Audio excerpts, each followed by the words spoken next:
Da işlegender süt alбай калган маселелер болду. Бирок алар тез аралыкта чечилди. Бүгүнкү күндө толук бойдон азыркы маалда толук бойдон республика боюнча шайлоо жүрүп жатат. Эч жерде эч кандай бир коопсуз маселе жок.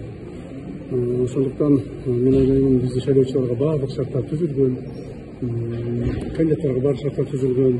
Элибиз, мамлекетибиздеги шайлоочуларыбыз баардыгы өзү каалаган адамды каалаган маалда шайлоо болгон мүмкүнчүлүгү бар.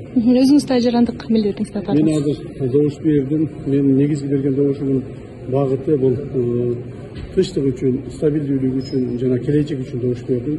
Себеби бул депутаттарыбыз келечекте бизде 5 жылда мамлекетибиздеги баардык саясий өңүттөгү, мамлекеттеги баардык экономикалык саясий өңүттөгү маселелерди чечип берет деген чоң үмүт менен келечекке добуш бердим.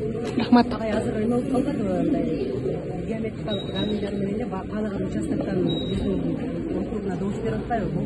Жанакындай добуш сатып алуу жана атайын шайлоочуларды ошол жака алып барып добуш бердиң сыяктуу мыйзам бузууларды өзүңүздөр көрүп турасыздар. Бүгүнкү шайлоо системасы бул аналоги жок.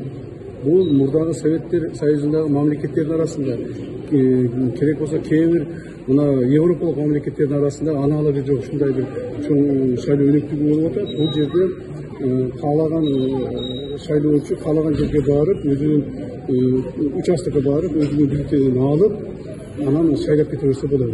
То есть мурдагыдай бирөөнүн подвоз кылып алып келиш, же болбосо дополнительный списокторго жазылыш, же болбосо дополнительный бюллетендерди чыгарыш деген такыр жойдук. Бул жерде баардыгы электрондук.